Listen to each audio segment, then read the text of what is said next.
Baik, Assalamualaikum warahmatullahi wabarakatuh. Perkenalkan, saya Novi Fitria Wulandari sebagai sistem analis, teman saya Sarahidina Kafa sebagai front end development, dan rekan saya satu lagi bernama Putri Wulandari sebagai UI UX designer. Lalu yang terakhir rekan saya Amanda Filira sebagai back end development. Di sini kami magang berkelompok dari Dinas Kominfo Surabaya akan mempresentasikan proyek yang kami lakukan selama mengikuti magang di Dinas Kominfo Surabaya. Baik, di sini saya mulai dari diri saya terlebih dahulu sebagai sistem analis. Di sini saya akan mempresentasikan hasil dari proyek kami bersama.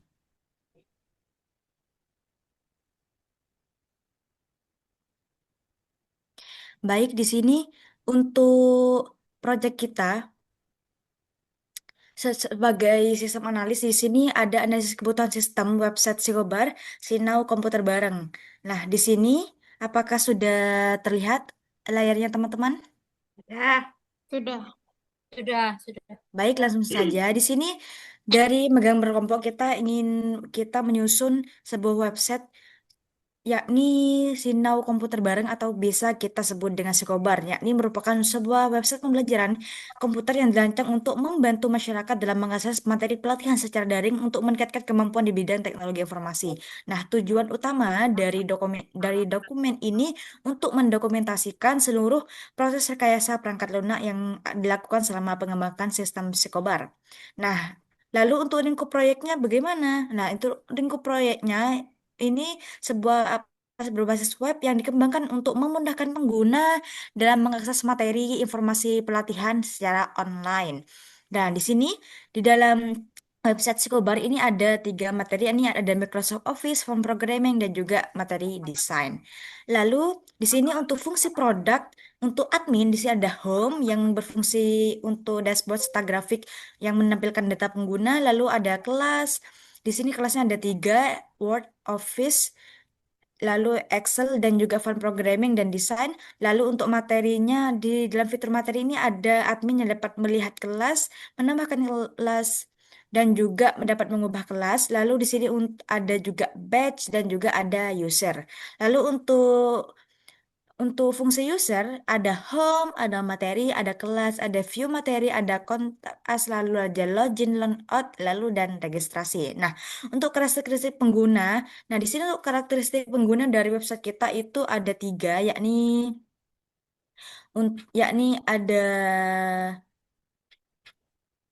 ada instruktur, lalu ada developer, lalu ada peserta latihan. Di mana instruktur itu yang berperan sebagai memberikan materi pelatihan kepada peserta, lalu ada developer yang bertanggung jawab untuk merancang, membangun dan juga memelihara sistem, lalu ada peserta pelatihan sebagai pengguna sistem. Lalu di sini untuk fungsional requirement-nya. Untuk fungsional requirement untuk admin ini ada sekitar 21 yang terdiri dari administrator dapat login ke halaman dashboard hingga administrator dapat logout dari sistem.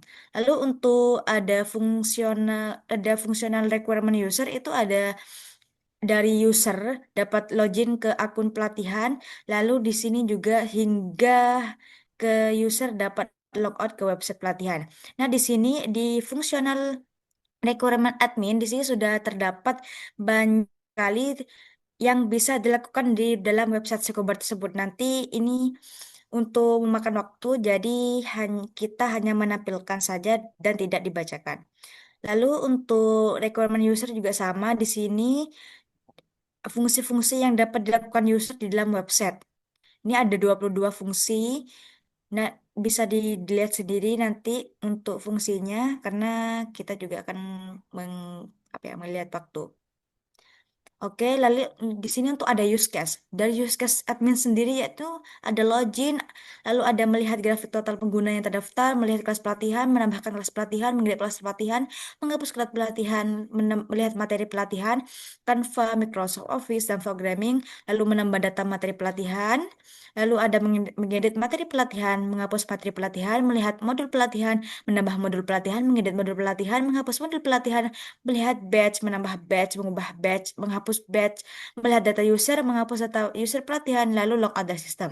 Lalu untuk use case dari user itu sendiri, itu ada login, melakukan registrasi di website, melihat halaman home, melihat foto slide materi, melihat jadwal pelatihan atau batch, melihat benefit mengikuti pelatihan, lalu ada melihat review atau testimoni dari peserta sebelumnya, lalu ada melihat foto kegiatan pelatihan dari peserta sebelumnya, lalu melihat kelas yang tersedia, lalu ada melihat gambar kelas, melihat deskripsi kelas, melihat materi kelas, melihat materi, melihat deskripsi materi, melihat gambar materi, melihat view materi, melihat detail materi, lalu melihat gambar view materi, melihat modul, lalu mendownload modul, melihat kontak informasi, lalu logout. Lalu di sini untuk non fungsional requirement itu ada variabel fungsional pun ada 5 ya kita. Itu ada keamanan, kinerja, ketersediaan, kemudahan pengguna dan juga integritas. Ya, di sini juga ada banyak yang telah kita jelaskan yang jumlahnya itu ada sekitar 40-an. Lalu di sini kita lanjut ke use case diagram dan deskripsi. Nama use case-nya itu ada melihat data grafik melihat hingga ke logout ya. Jadi di sini sudah teringkas antara user dan juga administrator. Lalu setelah itu dia tersambung ke dalam use case diagram dari administrator dan juga user. Lalu ada use case deskripsi dari melihat data grafik. Contoh satu, ini ada use case satu melihat data grafik, nama use case yang melihat data grafik, aktornya administrator. Lalu deskripsinya itu administrator dapat melihat data grafik yang mengikuti pelatihan. Nah, untuk alur dasarnya itu admin bisa login website, lalu sistem menampilkan halaman dashboard, lalu sistem menampilkan grafik peserta yang mengikuti pelatihan. Lalu alternatifnya itu tidak ada, pada kondisinya itu administrator telah login dalam website Datify dan juga pasca kondisinya data grafik berhasil ditampilkan dalam website Sikobar. Nah, itu lalu di sini juga ada banyak use case yang telah kami buat bersama teman-teman. Lalu setelah ada use case deskripsi, ada diagram activity. Lalu setelah diagram activity itu kita juga membuat sebuah diagram sequence dari admin dan juga user dari semua use case yang telah disebutkan di awal. Lalu setelah itu ada diagram kelas. Nah, di sini sudah ada tabel admin, tabel user, tabel kelas. Jadi, begitu penjelasan dari saya mengenai sistem analis. Lalu selanjutnya untuk tugas project di magang kita juga membuat modul desain. Jadi, salah satunya ini modul desain dengan materi custom photo collage, lalu font programming dan juga Microsoft Excel. Selanjutnya akan dijelaskan oleh teman saya sebagai UI UX designer kepada Putri Wulandari, dipersilahkan.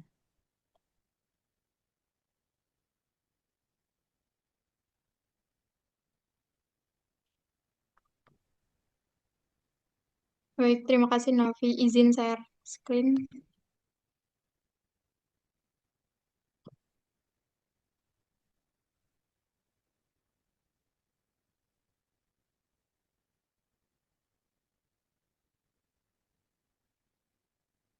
Sudah terlihat? Sudah. Baik, jadi di sini saya sebagai perancang UI UX-nya, saya di sini menggunakan tools Figma sebagai eh, alat bantunya. Di sini saya membuat tampilan ada dua. Yang pertama itu dari admin dan satunya lagi sebagai user. Kemudian yang pertama saya buat itu untuk menentukan alur penggunanya. Jadi di mana sebelum kita memulai, eh, saya mencari aktivitas yang biasanya mereka gunakan itu bagaimana dalam sistemnya. Kemudian setelah alur itu saya tentukan, saya membuat wireframe-nya agar mudah mereka gunakan seperti ini. Nah, ini yang sebagai hasil dari user, dari sisi usernya. Jadi di sini sudah ada tampilan halamannya yang bisa kita cek itu dari sisi sisi user itu ada materi, kemudian ada kelas sama kontak asnya gitu. Jadi kita mempermudah aja yang sederhana, tetapi mereka bisa menggunakannya dengan mudah dan paham gitu. Terus ada lagi dari sisi yang admin. Jadi di admin kita itu ada, sebentar, ada bar yang itu dari kelas, kemudian ada materi, batch-nya, sama user. Jadi eh, cukup itu yang dapat di kita akan apa ya namanya simpan gitu loh mereka yang bakal ini. Jadi di sini ada keterangan dari total kelasnya, terus jumlah materi yang telah kita masukkan gitu dari sisi yang adminnya itu. Terus berapa jumlah usernya. Nah, di sini nanti admin bakal nguploadnya. Posisinya seperti ini. Kemudian,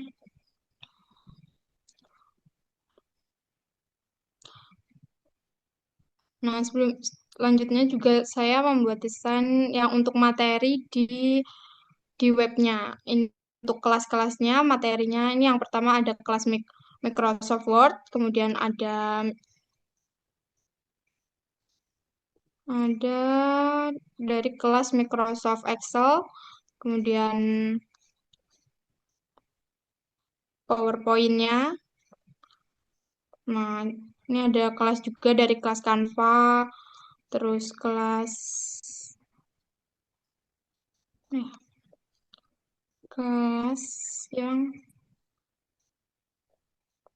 fun programming gitu yang ada di ini. Dan selanjutnya kita juga membuat modul ajar. Ini saya membuat modul ajar itu dari Word. Terus Word-nya ada dua dengan materi yang berbeda. Yang pertama itu membuat daftar checklist, kemudian ada membuat undangan massal dari Word, dan yang satunya lagi itu modul ajar mengenai fun programming menggunakan Scratch. Mungkin itu dari saya. Selanjutnya ada dari teman saya yaitu yang akan mempresentasikan bagian front end. Terima kasih. Baik, terima kasih Putri. Di sini saya Sarah Diana Kava sebagai front end, di mana di sini saya bertugas untuk menerjemahkan desain dan prototipe yang sudah dibuat oleh UI UX untuk menjadi website yang responsif dan memudahkan pengguna. Izin untuk menunjukkan website yang sudah kami buat dan juga sudah kami hosting.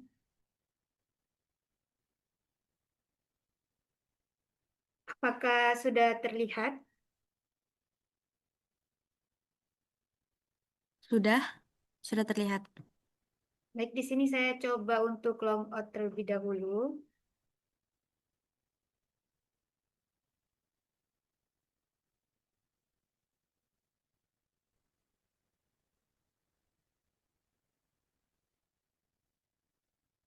Ini untuk tampilan awalnya. Jadi di sini kita ada sidebarnya, lalu ada beberapa jadwal pelatihan di sini.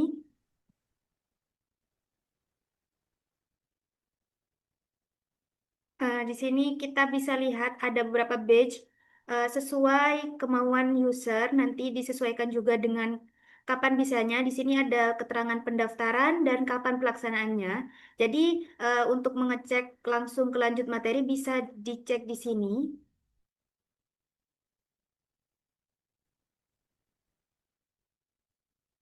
Di sini akan tampil beberapa materi yang sudah disediakan dari website kami. Lalu di bawahnya, setelah materi di sini kita sediakan benefit agar user juga bisa tahu dengan mengikuti pelatihan ini apa saja benefit yang akan didapatkan. Lalu di sini ada keterangan bergabung di batch pelatihan selanjutnya. Jadi untuk yang belum pernah daftar, bisa daftar dulu di sini. Nah, di sini kita sajikan kegiatan dan review peserta untuk meyakinkan user untuk join di pelatihan kami. Jadi di sini kita bisa cek daftar sekarang. Di sini bisa diisikan nama, email, password, nomor handphone, alamat, lalu bisa pilih batch. Di sini hanya tersedia batch 5 karena dari sisi admin kita hanya menginputkan batch 5. Untuk bulan ini yang available berarti masih batch 5. Untuk batch-batch selanjutnya akan kita inputkan berkala setelah ini. Eh, Oke, langsung saja. Kalau kita sudah login, di sini saya akan coba login karena saya udah pernah daftar. Di sini saya ketikkan.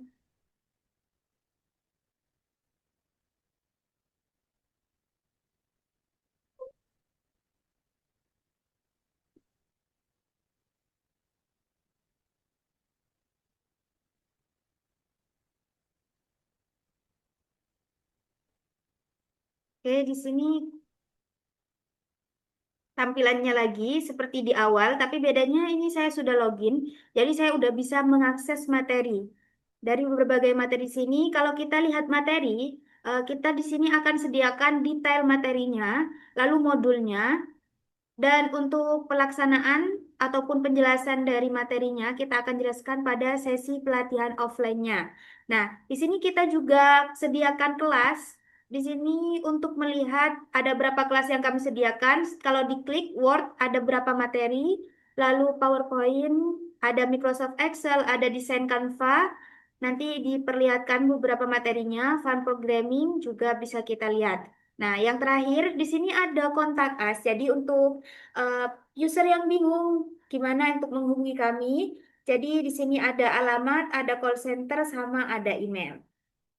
Sekian dari saya untuk bagian user. Nah, selain itu, kita juga bertugas menjadi instruktur, jadi kita juga membuat modul. Di sini saya membuat 3 modul yang sama-sama dari Fun Programming. Di sini ada dasar logika dan percabangan dari Python, terus ada program kasir sederhana, lalu ada program menghitung nilai.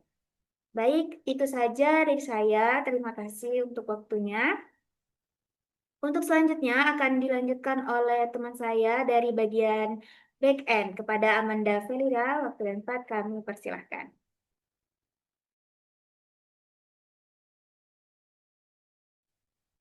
Oke, aku di sini sebagai back-end dari website Skobar ingin menjelaskan job desk saya tentunya yang ini lumayan banyak.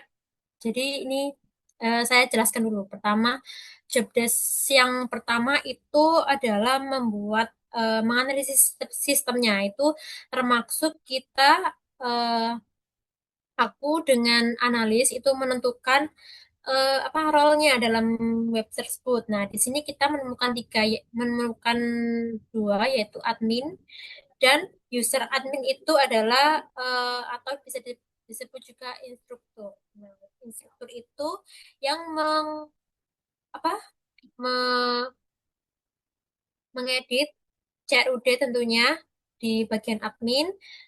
Selanjutnya untuk peserta itu untuk melihat materinya, kelasnya, dan lain-lain. Hmm. Terus selanjutnya tugas saya yaitu merancang database-nya. Saya akan share screen dulu.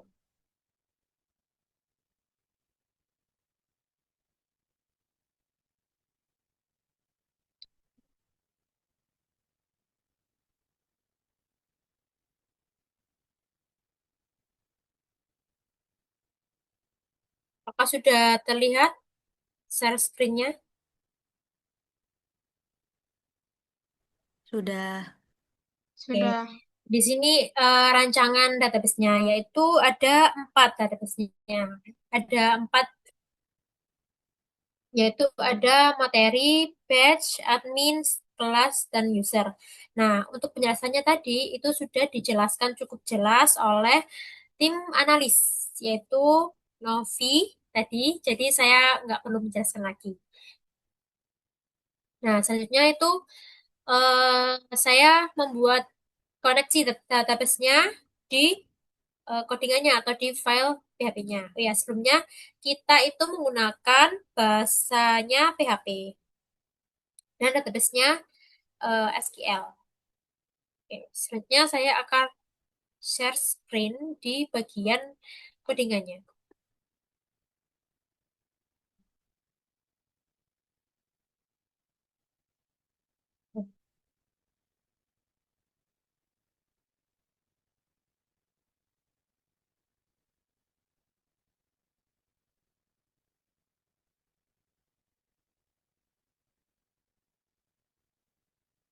Apakah sudah terlihat?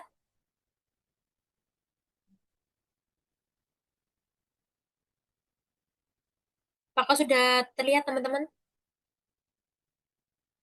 Sudah. Iya, sudah. Oke. Nah, selanjutnya itu saya membuat file koneksinya. Jadi kita mengoneksikan antara database-nya dan juga codingannya di ini koneksi. Nah, ini kan waktu mengerjakan itu kita masih menggunakan localhost. Nah, setelah kita jadi selesai semuanya, baru kita sesuaikan saja di apa nama filenya di sewaktu menghostingnya. Nah, selanjutnya yaitu implementasi sistem, yaitu login admin dan juga login dari usernya sendiri. Nah, itu ada di bagian sini. Ini saya mau menjelaskan di codingannya dulu ya. Setelah itu saya akan men-share screen di bagian websitenya. Ini login adminnya di sini. Nah, sini. Hmm. Oke, singkat saja. Jadi kita langsung ke websitenya aja.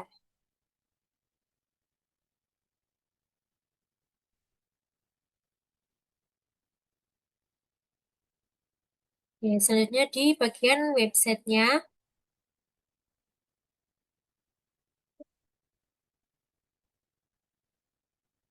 Nah, kalau di websitenya itu saya yang merancang sistem adminnya atau backendnya sendiri.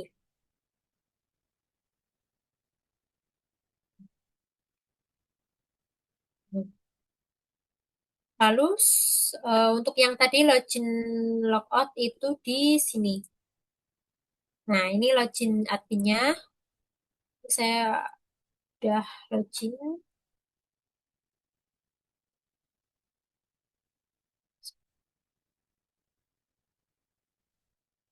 Nah,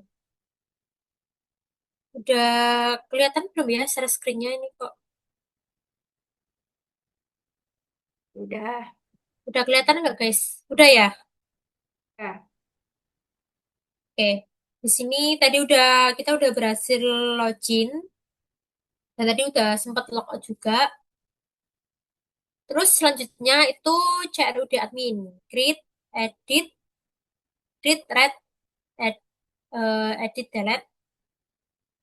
Nah, itu di bagian kelas. Jadi ini ada kelas, kelas, CRUD materi, CRUD batch, dan CRUD-nya user. Nah, kita mungkin coba menambahkan materi ya di sini. Kelas dan materi mungkin. Oke, kita menambahkan dulu. Yuk. Tadi udah ada tapi nggak apa-apa kita coba lagi.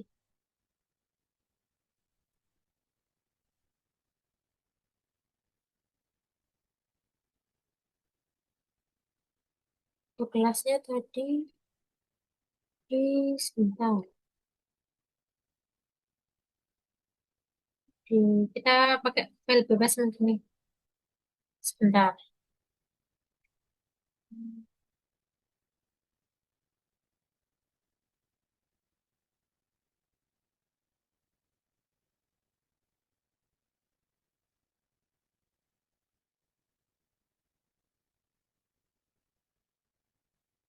Hmm.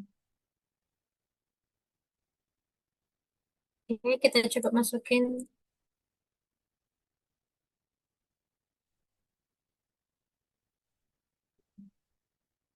Nah, udah sukses. Yang ini full proc yang tadi kita buat di sini. Terus lanjut ke ubah. Kita ubahnya di sini ya.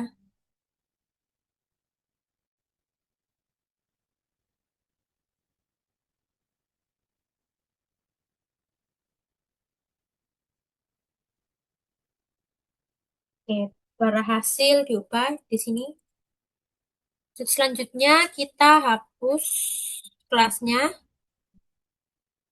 Oke, sudah sukses juga. Nah, terus kita menambahkan, saya coba untuk menambahkan materi di sini.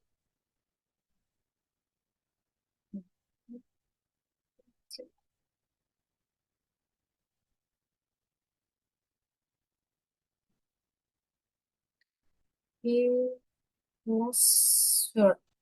Itu kelas 16. Jadi kita masukkan ID sesuai kelasnya bisa dilihat di bagian kelas materinya itu adalah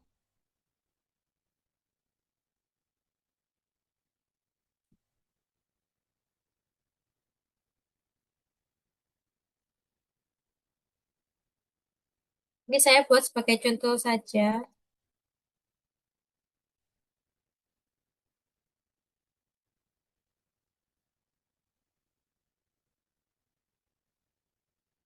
PDF-nya kita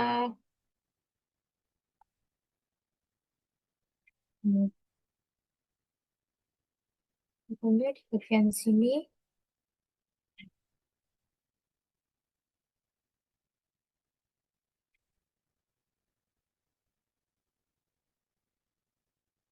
Tunggu.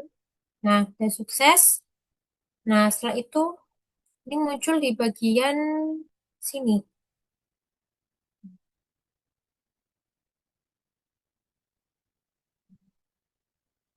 Nih, jadi kita ini yang kita masukkan tadi Word membuat tabel sudah berhasil. Lalu yang selanjutnya itu adalah batch. Batch ini untuk tadi menambahkan batch-nya. Nah, ini itu bisa kita ubah dan juga bisa kita hapus. Kita coba ubah aja ya. 16, 16. Nah, sudah keubah ya. Terus selanjutnya kita bisa melihat. Kalau di data user ini kita hanya bisa melihat user-user yang udah pernah login di sini. Terus yang terakhir itu kita dashboard. Ini kita bisa melihat total kelasnya, total materinya, jumlah usernya, sama grafik-grafiknya tentang materi per kelasnya. Nah, terus selanjutnya setelah upload itu ada pengelolaan file materi atau PDF-nya. Jadi kita itu PDF-nya ini yang di materi itu nanti bakalan muncul di bagian user.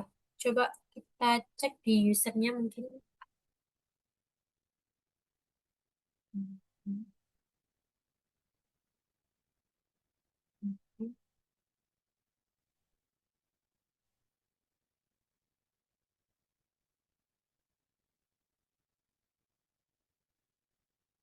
Di bagian kita login dulu.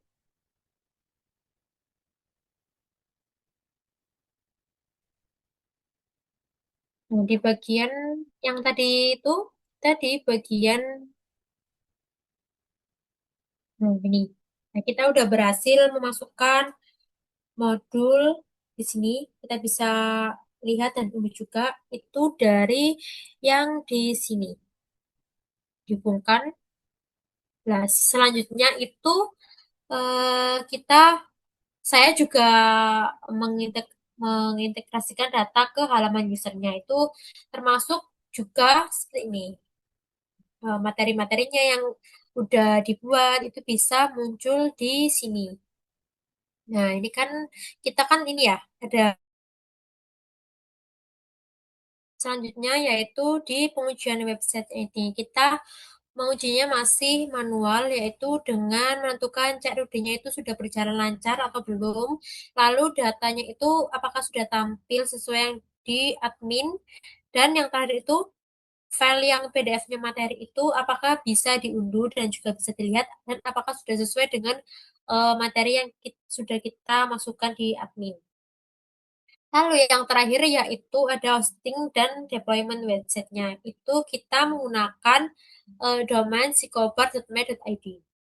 Oke, untuk segitu saja job desk backend dari saya. Lalu saya akan menjelaskan project modul saya.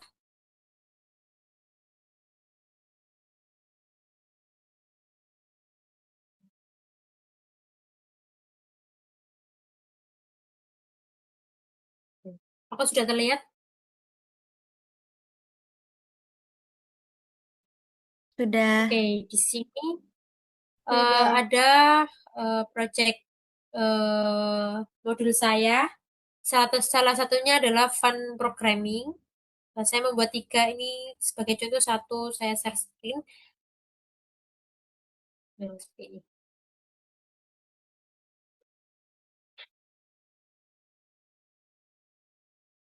Oke, jadi itu tadi yang bisa saya sampaikan sebagai back end. Lalu selanjutnya saya akan melakukan penutupan dari yang dijelaskan oleh saya dan teman-teman tadi, yaitu job desk-nya sebagai analis, sebagai UI UX, sebagai front end, dan juga sebagai back end. Nah, semoga website kami bisa eh, dimanfaatkan dengan baik dan juga maksimal. Saya akhiri, mohon maaf jika ada salah kata. Wassalamualaikum warahmatullahi wabarakatuh.